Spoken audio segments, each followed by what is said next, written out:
All right, let's try this again. Okay, yeah, let's try this again. So Yeah, yeah, sorry about sorry. that. So my landline is actually going through my computer, and yeah. Oh, okay. So what school is this for again? Yeah, it's for Cal State Long Beach. Cal Yeah, State Long Beach. I can't. I think I've done Cal State before at some point. But anyway, go ahead. So yeah, how'd you run into me? yeah. So the first thing is I watched the documentary on Netflix. Mm, Then, um, then we're assigned to write an essay debunking a conspiracy theory. So I thought, oh, it would be easy to debunk flat Earth. sure. Um, so I tried to I am trying to currently debunk flat Earth. Yeah. So, um, but for this interview purpose, I will be coming from a neutral standpoint, Okay. just because I don't want to pretend that I am a flat Earth believer, or I don't want to have bias in my questions, so that I will be trying to debunk flat Earth. I'll just be asking neutral questions All this right. entire time. Wouldn't matter either way, but go ahead and throw me what you got. Great. Yeah. Do you mind? First question. Do you mind if I record this interview? Oh, absolutely. Go ahead. My, Okay. my Great. my computer records all the audio on everything that comes through anyway. So if your audio has a problem, just let me know and I'll send you mine. Okay. Great. Yeah. So Cool. So the first question I wanted to ask was about the religious experience in flat Earth. I know that there's a lot of people who believe in flat Earth, and their belief stems through um, the passages in the Bible. yeah. Around what percent of people would you say like affirm their faith in flat Earth because of the Bible? At least half. And that's something, by the way, Okay. that's an interesting first question because the documentary avoided that at all costs. You know, they Yeah. were really big on the producers and the director and everybody. They did not want to bring religion to it at all. Even though the very first conference we did, which was the Raleigh conference in 2017, there was a huge contingency of very strong Christians in that group. Yeah. So it was fascinating because after the conference, the promoter of the conference got grief on both sides. One side said it was too religious, and the other side said it was not religious enough. And so you Oh couldn't wow. make anyone happy. And so by the time we got to the Dallas conference, which was 2 years after that, we did Denver and then we did Dallas. We were setting up two stages. One stage Oh. was more of the Christian side, and the other side was more secular. So anyway, yeah, at least half. And what I can tell you is how that whole thing started was a guy named Rob Skiba, which Okay. who did a website called testingtheglobe.com. And in fact, he was one of my early interviews where he interviewed me, and he was coming out from a biblical prophecy side, and he went through the Bible with a fine-tooth comb and had some of his other friends get into it as well. And he came back and says, yeah, he goes, the Bible is a flat earth book. He goes, there's only one verse that even hints at a globe, which is Isaiah 40:22, which is he who sitteth Right. upon the circle of the earth. And he goes, but in the Hebrew, he goes, circle is not ball, it's not globe, it's not sphere. Those are different words. Yeah. And it was fascinating. And I did not know this when I made the clues. Obviously, I didn't go really. I mean, I touched on a little bit of the biblical stuff in the clues, but I didn't do chapter and verse. And so Okay. watching the Christian community come back, it was fascinating. Yeah, and I've read most of the clues. I've read most of your work. So Oh, cool. yeah, I've honestly been fascinated by this for like the last like 2 weeks, 2 3 weeks. So Oh yeah. I've I've definitely done my research, and I've been looking up everything. Yeah, it's a weird rabbit hole to go down for sure. Yes, yes, very much so. Yeah. Yeah. So my second question to you is about what specifically you believe. So do you believe that we live in an enclosed area of a larger planet, or is the Earth the only thing that exists? Well, I can't discount the first one, which you mentioned, which is it possible that we're just living on a flat space on a much, much bigger sphere? Sure. But the question then you have to follow that up with is why are you still thinking sphere?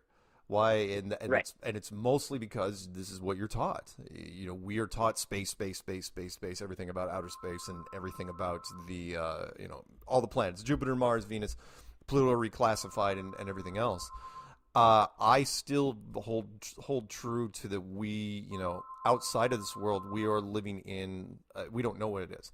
So that we're basically living in a building. So, with walls, sorry for the ringing phone, I'm not going to pick it up. We're living, basically in a building with walls and a floor and a ceiling, and our best and brightest didn't figure it out until almost 1960. What's outside of that building, no one knows for sure, but with the one thing the community can agree on is that it's not outer space. So Right. whatever you see, Mars, Jupiter, Venus, those are all just lights in the sky, part of a giant, elaborate, very ornate clock system that predates language. That's all it is. And because people come back and they say, well, I can see Jupiter, the moons of Jupiter with my telescope. I go, fine, go to a planetarium. Can you see Jupiter? Yes. Does it look spherical? Yes. Can you land on it? No. Why not? Well, because it's just lights on a ceiling. I go, who's to say when you walk outside, you're just not in a much, much bigger planetarium? And then, then all the weight of responsibility falls on NASA, which we've been destroying for the last 6 years. So anyway, there you go. So short answer, I don't discount the larger planet thing. I don't. But at the same time, you really have to ask yourself why are you even thinking about planets? It's like, oh, that's so definitely. Yeah. Yeah. So next question is a little bit touchy. I would understand. That's fine. But what's the best argument you've heard on both sides of the debate, like the flat Earth side and the round Earth side? Oh yeah, no, I don't mind that question at all. For the best one on our side, because it's the most popular.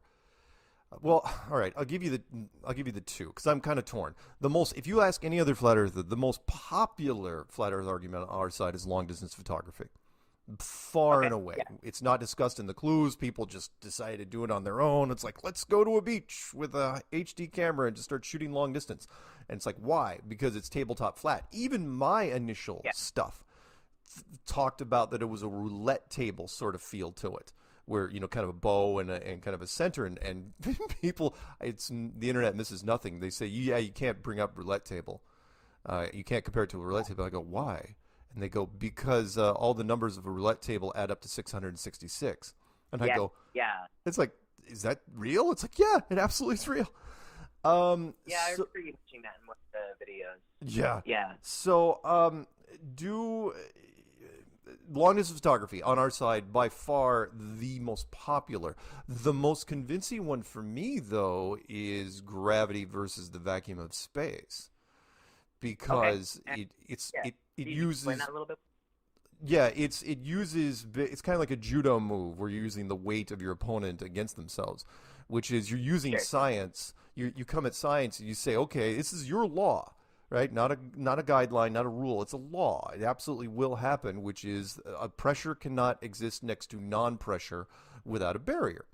Straight up. That's why you blow up a balloon with your mouth and you let go of the balloon. A million times out of a million times, it's always just going to fly off because the pressure is trying to equalize from the inside of the balloon to the outside of the balloon, and so on and so on. There's tons of examples of this. Well, if that's the case, then how does our atmosphere stay on here with us? Why isn't it sucked off into the vacuum of space? And the knee-jerk reaction, the only answer is which is why I love this. It's kind of like chess. The only answer is gravity. It's like, well, it's gravity. Gravity holds the atmosphere. I go, yeah, but gravity's not a barrier. It's a force if you believe it. If you believe gravity is what they say it is. It's like, so what happens when you get up to, where does gravity lose its power? You know, what happens at the bleeding edge of space? And tell me exactly what happens at the bleeding edge of space. And I've had people come back to every answer from, well, it's only pulling at little lighter molecules, so it's not pulling very hard, to, well, the vacuum isn't really truly a vacuum. It's like, what are you talking about? This isn't our definition. It's yours. So that's my favorite one. Most people go with long distance photography though, because a picture is worth 1,000 words, and that's what they go for. The best argument against this is interesting because it's the one that's never used. No one. I'm surprised that more people don't use this one, and maybe it's because it requires a certain type of thinking to propose it, which is the Antarctic 24-hour sun, which is, you know, everyone's seen our model, and you see the sun traveling around it. And it's like, well, yeah, the 24-hour for the center of the model, yeah, that's perfect, works perfectly. But the 24-hour for the outer ring, that's going to require a whole nother set of optics. That's going to require something else, possibly a second light source, possibly a reflection issue that we don't know about. But whatever's going on there, there's some engineering that we haven't figured out yet. But for whatever reason, most people don't bring it up. And maybe 1 out of every 10 interviews I do, people say, what's the weakest argument of flat Earth? I go, it's the Antarctic sun. That's it. Now, there's two schools of thoughts there. There's some people that say there is no 24-hour Antarctic sun, and they'll show weird video clips where there's these chunks of time that are missing, which I still can't figure it out. You know, and we've had a number of people. We have people call up the Antarctic stations. It's like, where's your freaking, where's the 24-hour footage? And for whatever reason, they don't have it. But it's like, all right. Anyway, but the other school is, well, maybe there is something else happening out there. The big reason, though, why it's not pushed is because your access to Antarctic waypoints is so limited because of the treaty that 99.99% of the population never ever goes down there, nor do they even want to go down there. Right. It's just massive negative reinforcement. The place just screams, go away. So, and the only people that are down there are military and military contractors and military scientists. That's it. So, but anyway, that's the best argument against us, in my opinion. Interesting. Yeah, that's very interesting that you brought that up. Yeah. Yeah. Another touchy question. You don't have to answer it if you don't want. Oh, you can ask anything you want. There's no question off limits. Okay. Was there ever a time when you thought of leaving the flat Earth community? Yeah, you can't ask that. No, I'm kidding. No, I never. In fact, it was more of a challenge I put to myself because I didn't want to be in the flat Earth community to begin with. Right. The documentary did get right. I had no intention of being in there because there was no community. It was like when I got into it, I was just asking a question. It was just a cry for help, which was, hey, I can't figure out this. I can't prove the globe in a court of law anymore. Internet hive mind, which I highly respect as a hive mind, tell me where I went wrong. And they didn't. And so, but as far as, have I ever had my doubts? Well, the only doubts I had were in the first 6 months when I was waiting, when I put the clues out and everything was brand new, and I'm waiting for, I'd done some interviews and I had people call me, subject matter experts, and I'm waiting for the other shoe to drop. You know how it goes. It's like, well, it's too good to be true. There's no way this thing is actually. You throw a rock out into the distance and you're expecting an echo and it doesn't come, and it, meaning you're expecting a reaction and that reaction isn't happening. So that was the only time I would even, because the doubt was, okay, well, what if I'm wrong? But then the cement started hardening, which was, after the first year. In fact, what I kid with people is, because I got that question like 2 years in. I said, look, if it hasn't happened by now, if you're on the scientific side and you haven't found the silver bullet by now to stop this thing, you're not going to, because the internet hive mind, I will say this, is fairly quick on picking up on things. And they didn't do it. So here we are 6 years in, and no, it's hard for me. I go months and months now without even original questions. So, and we've seen all the arguments. That's the best part. The big reason why I knew I was going to. All right, sorry. Let me circle back. If could I quit? The follow up question is you may have is there anything that somebody could do to make you quit? And yeah, of course, the two wonderful answers, which are one, find me any 4K footage of a camera that's bolted onto the side of a rocket and it's facing down at the ground. You don't turn it off, and this thing leaves orbit somehow, and then the world turns into a ball. Into a sphere as you leave. Or the vacuum chamber test, which is find me any spacesuit, loan me a spacesuit from any era, which is weird that no spacesuit has ever failed in the history of space. And then put me in a vacuum chamber down here on the ground. You don't have to send me to space. Put me in a vacuum chamber. Tell me how it works. Because that spacesuit defies the law of thermodynamics. It's what in that backpack, what magical thing in that backpack stops the vacuum of space from turning it into a parade float? One of those two things. I mean, I would probably quit flat Earth tomorrow if I could get into a spacesuit and go into a vacuum chamber, and I was fine. I could move my arms and legs, and my fingers would work fine. But it's never ever going to happen. And the reason it's not going to happen, and no one's going to invite me into it, is because the thermodynamic law is very easy to prove and cheap. Meaning I could prove whether, because otherwise they could fake it, right? They put you in a chamber and they make a lot of noise. It's like, wow, you're in a vacuum, right? It's like, how would you know if you were in a vacuum? Because it's invisible. And the vacuum is no different from our visual spectrum than an ordinary room. Well, there's three things really cheap. I mean, $4 for the whole mess. A balloon that's partially filled. That would just blow up, expand, and detonate. A plastic cup filled with tap water. Because tap water boils, technically not from heat, but from the pressure issue at room temperature, and a bell. Even the bell is probably the simple one. It's like, well, you can only bring one thing and find the bell, because a bell can't make sound in a vacuum, which we've seen in bell tests all over.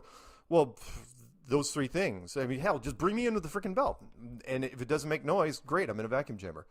But it's never ever going to happen. So sorry, long-winded answer, but there it is. No, it's good. It's good. Thank you. Yeah. Another question I have is about like how the whole flat Earth works. I've always been very curious about what sunsets are. Like how does the sun set, or like where does it go? Because the sun, we can visually see the sun going down. Oh, can you now? I thought the same thing. No different than a boat going down over the horizon. The sun brighter, easy to spot. It's like, well, it's setting. It's going over the horizon. It's going over the hill. We thought that too until we started putting filters on our cameras and shooting long distance. What we found, and there's some wonderful videos even on my channel where I've shown people the Flat Earth short list for new people playlist that I have that goes into this. And basically the sun doesn't set. It just goes off into the distance and then just fades away. But because of the thickness of the atmosphere, it kind of flattens out. Remember, if it was truly setting, you see this perfect sphere setting, but it doesn't. It flattens out into this weird squashed oblate spheroid, and then supposedly it goes down, but actually it's not. It's just going away. And let me explain this really quick. When I say the thickness of the atmosphere, because one of your questions, you sound intelligent enough, because most people would ask me, it's like, well, why can't you see Japan from California or Europe from Florida? And why can't you see Mount Everest from everywhere? Because technically Mount Everest is the highest place. There's nothing to obstruct it. And I go, the difference is the thickness of the atmosphere. It's a really weird concept. People don't think about it because it's invisible. The difference between what we're talking in right now, what your room is filled with, is not nothing. It's a whole bunch of stuff, but it's transparent to our eyes. 99.9% transparent. It's not perfectly transparent.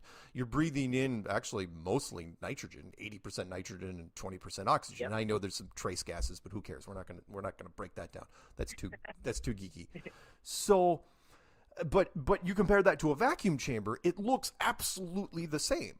So when you're looking off into the distance, eventually it compounds horizontally. So it's 90% transparent, 80, 70, 60, 50. And then finally it's because remember, we're not even really walking around this world. We're kind of swimming. That's all we're really doing. Sure. But it's this soup, and people going, I don't get it. I go, okay. If you've ever known a scuba diver, when you get down, even in the most beautiful place, the high noon sun, you get down to 200 feet, that sun is gone. Why? Because the sun cannot penetrate that much water. You start losing color spectrums almost immediately. So the only difference between water and what we're in now is really just density. So anyway, the sun goes off in the distance, and between the density of the atmosphere and the sun, and the fact that the sun is very, very, very small, it just goes away. And I'm not going to be able to do it justice in an audio interview, but look up some of the videos on my channel. They're fascinating. I mean, watching the sun with an HD camera cranked up on its zoom, where you can see the sphere's there, and then it just goes, it just fades off like a whale swimming away from you underwater. You see it. You see the underside. It's perfectly there, and then within 100 yards later, it's gone. It's like, why? Well, because you can't see that far in water. Can't see that far in air either.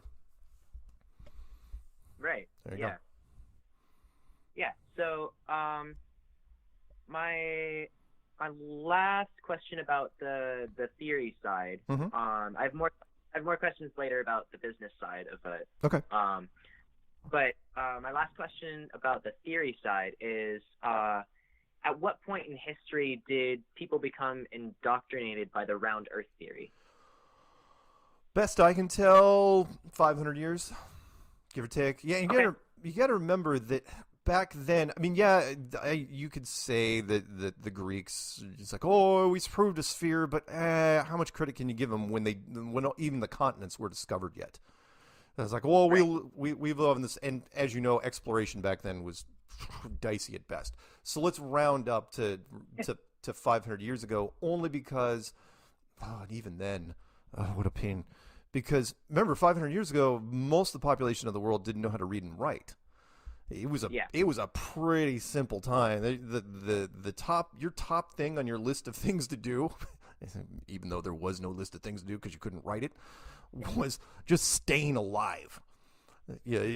Overweight people, not really a thing back then. It was more escaping disease and everything else. So, but it was subtle. Meaning, you push this globe out there, and even Copernicus didn't allow his stuff to be published until years after he died because he was so afraid of his reputation. Which I should bring up real quick because you're in the academia world, which is when you reach a certain level of academic status, for lack of a better term. All you care about is that status. You want to be peer reviewed. You want to be published, and the last thing one of the scariest words in the academic world is ostracized. You do not. It's a clique that you do never ever want to get kicked out of, and so you don't want to break ranks ever. And so for him, he was even afraid at death of destroying his legacy. So he wanted to distance himself, even though he was in the grave. He didn't allow his stuff to be released until years later. So anyway, there you go. For me and everyone in the community, our consensus is 500 years. The globes, where you started seeing the globe starting being pushed out, is slowly but surely. Universities first, and then secondary schools, and then finally primary schools. Where now you can't escape them. They're freaking everywhere. Oh, by the way, if you get into this and you start, I don't know how much media you watch, you will be stunned how many globes you will see in mainstream television and or movies. They're everywhere. And places that don't even make sense. I mean, I get it. Fine, the teacher's classroom. I get that. But it's like, why would the doctor's office have it? Why would that financial guy have it? Why is it on the top of a filing cabinet of a detective's office? And not just any detective's office. Every freaking show has a globe somewhere. And you miss it if you're not in our community. because it just blends in with the background. So, well, it's obvious that 20-year detective in Chicago would have a globe on the top of his filing cabinet. Of course. Why wouldn't he? Yeah. Anyway. I would never. Yeah. Yeah. So now I'm going to shift gears here and ask you questions about the whole business side of the Flat Earth community. Sure. The first question, this might be a bit too direct, but about how much do you make a year? Well, now practically nothing. Well, I mean, right. Okay. Let's back up to 2019. And I won't tell you. Unfortunately, I can't. I'm not, for various reasons. Right. Yeah. I won't tell you what I made in 2019, but that was when we were at the top of our game. I mean, I did, because I'm getting paid for, some hits on YouTube. I'm not as big as other channels, obviously. A little bit from the books, Flat Earth Clues, End of the World, and the Survival Guide, which I would never have released, except that the whole end of the world thing that may or may not be happening. And then some public speaking things that I would do. I don't really sell any merchandise, T-shirts and crap like that. But I would get paid to do certain things around different countries. And in 2019, I even did a television commercial down in Australia, out of all places. It was super weird, where they just called me and say, "Hey, can you be here in 10 days?" It's like, why? It's like, we want you to represent a mobile app. Now, granted, it was a tongue-in-cheek thing, because the campaign was called Foolproof, which means if these people can use our app, anyone can use our app. And I was the only non-actor, which was weird.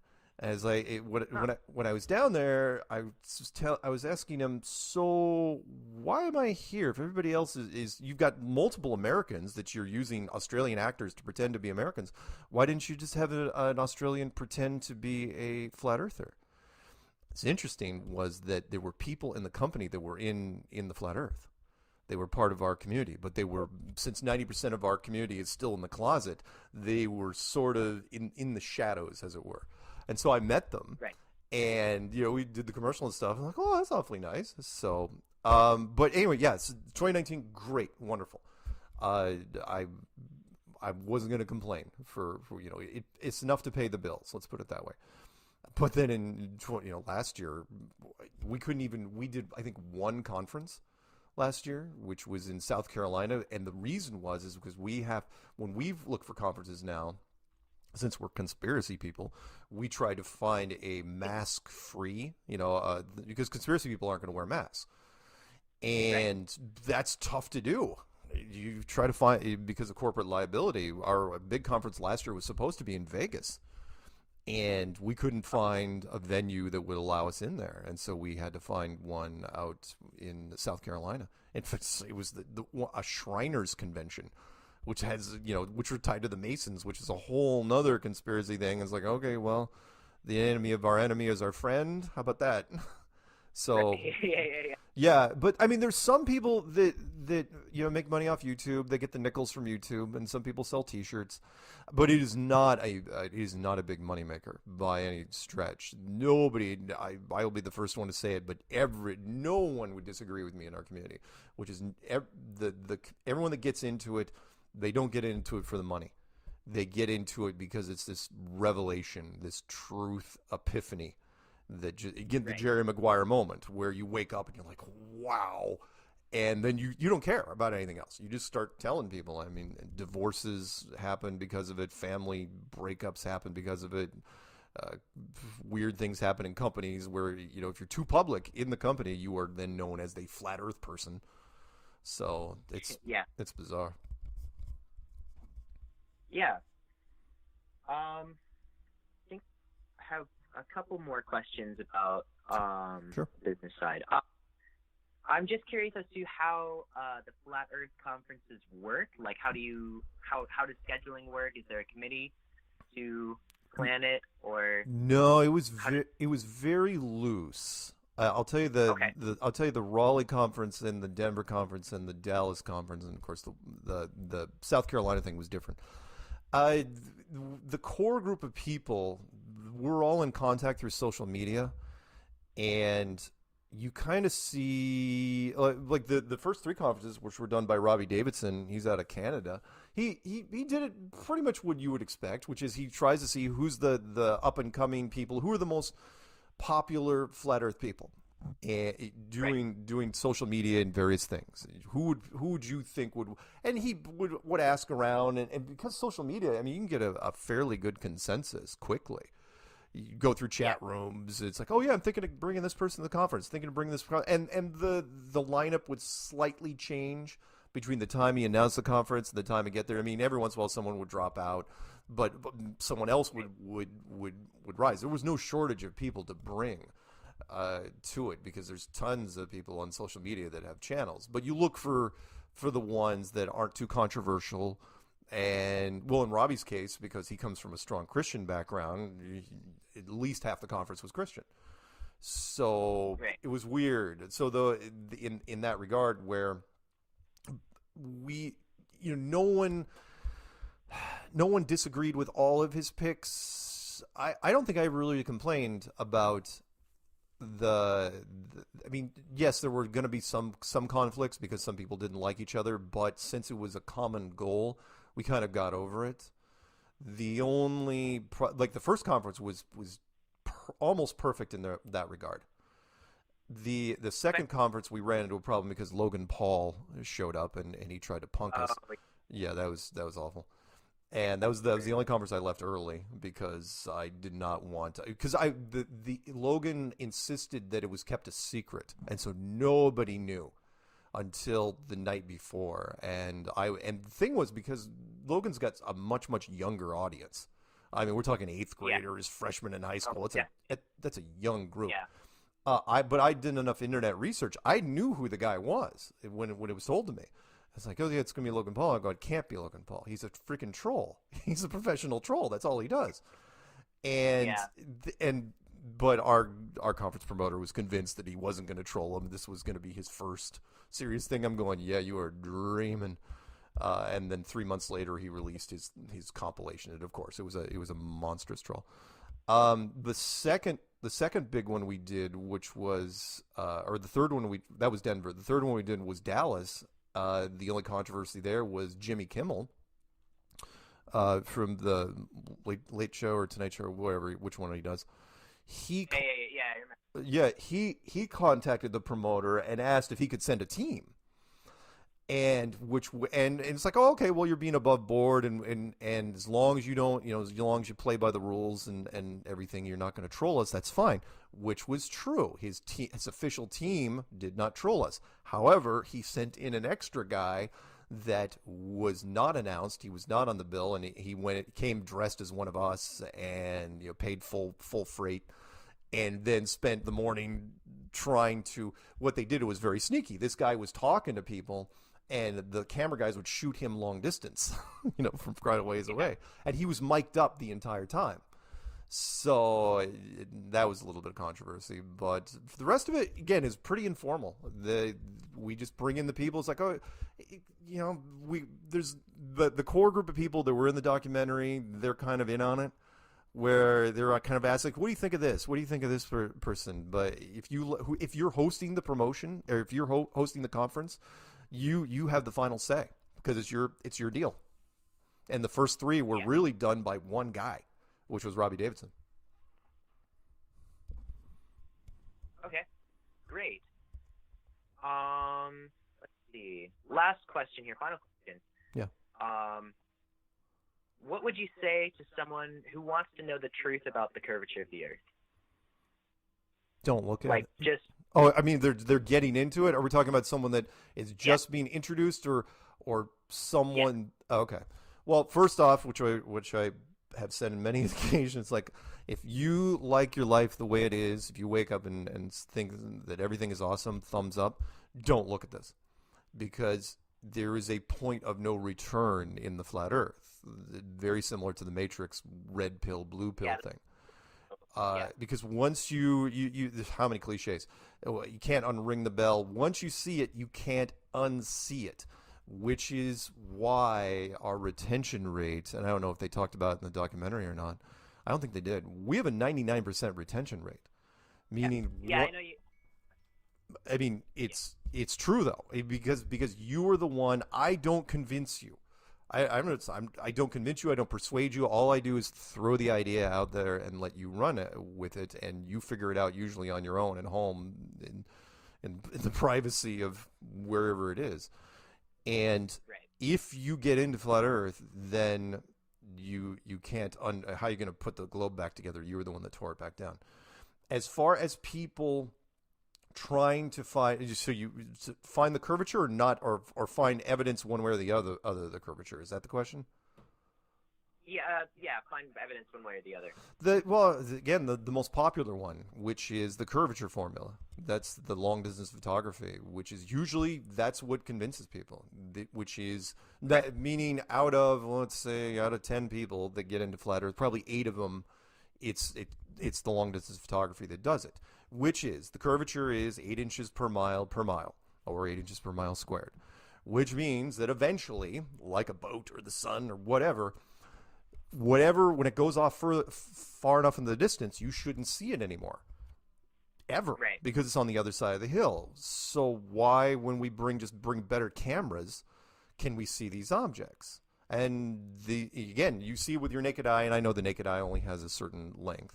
But what's interesting is when you use an HD camera and you crank it up for a while. Oh yeah, the boat's there, and then it goes off again, and you crank up the zoom further. The HD cameras really, really have come a long way in the last 10 years. That's usually it, because it's an easy. It takes a little while to understand for people to understand, because it's algebra, right? 8 inches per. In fact, it's funny watching people's eyes when I say that. I go, it's 8 inches per mile. They're like, I'm with you. I go, squared. And they go, crap. Nope, I'm gone. Because they no one remembers what junior high and high school, what we learned in math. We're just struggling to get through those freaking classes.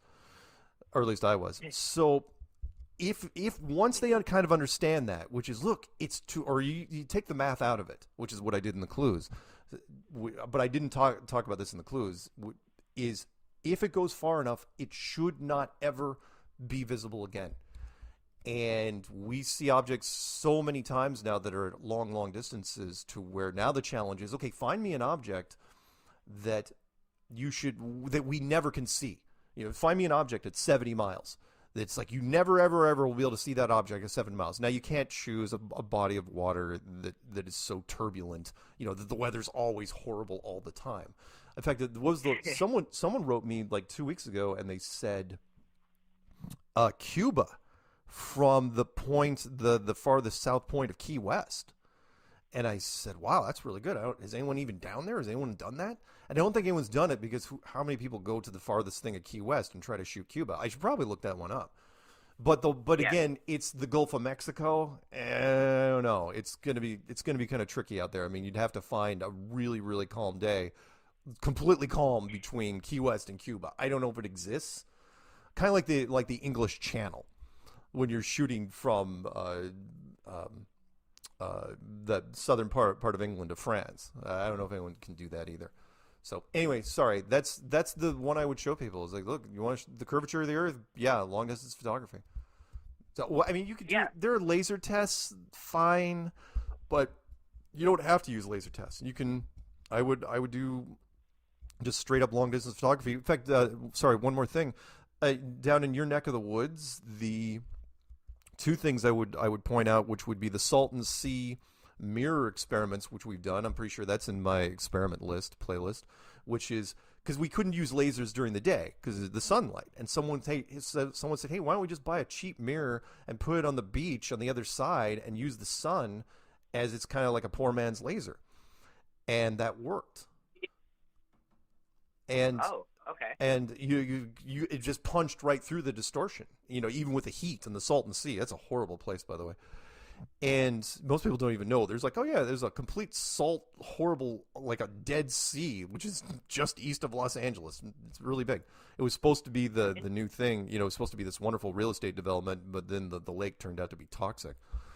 But the other thing, sorry, one more thing, which is it's part of the long distance photography, which is the oil rig test off of Santa Barbara, which that's one of the top videos that I put in my test section, which is the oil rigs. I think it's like 6 and 9 or 7 and 10 miles, depending on which angle you're shooting at. What's interesting is, you know, you shoot these, you go first thing in the morning, you go down there and you look at these oil rigs, you know, we'll just say 6 and 9, 6 and 9 miles, and you line them up so you can see both of them simultaneously. You're saying, what's the point? I go, my point is that when you look at the video, the horizon is behind those rigs. They can't be.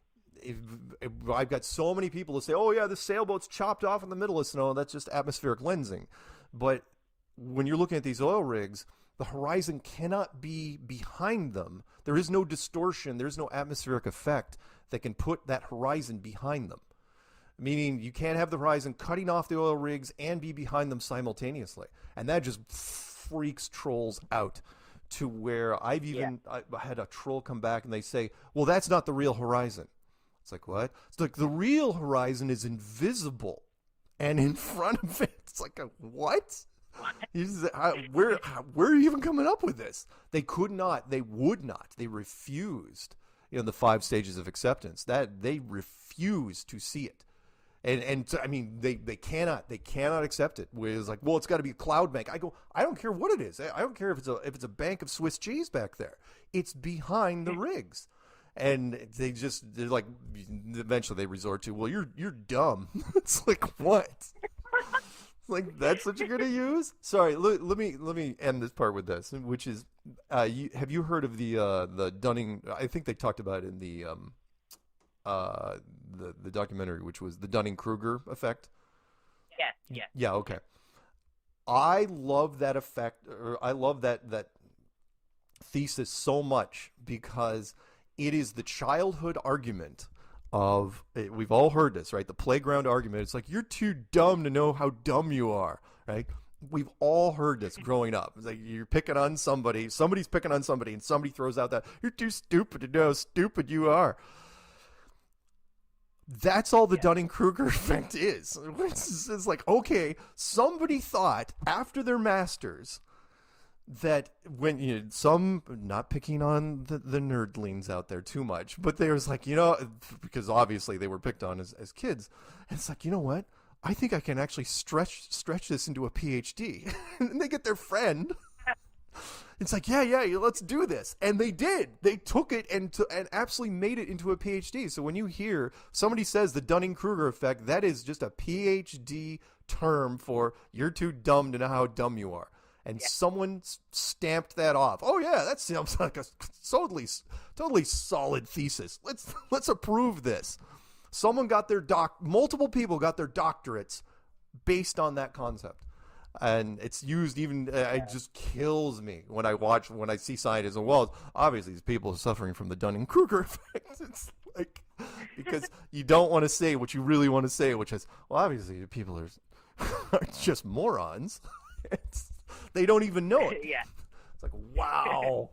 Thanks, guys. Really glad we have evolved.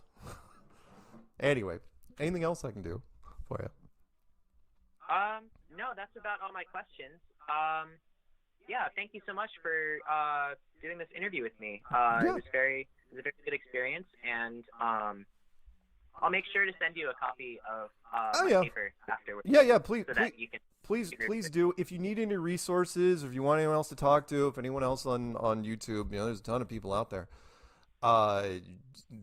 Anything you need, just let me know, and if I don't know where to find it directly, I will know someone who will find it. Great. All right. Yeah. Thank you so much for your time. All right. And you have a wonderful. good afternoon. All right. Bye-bye. Bye-bye.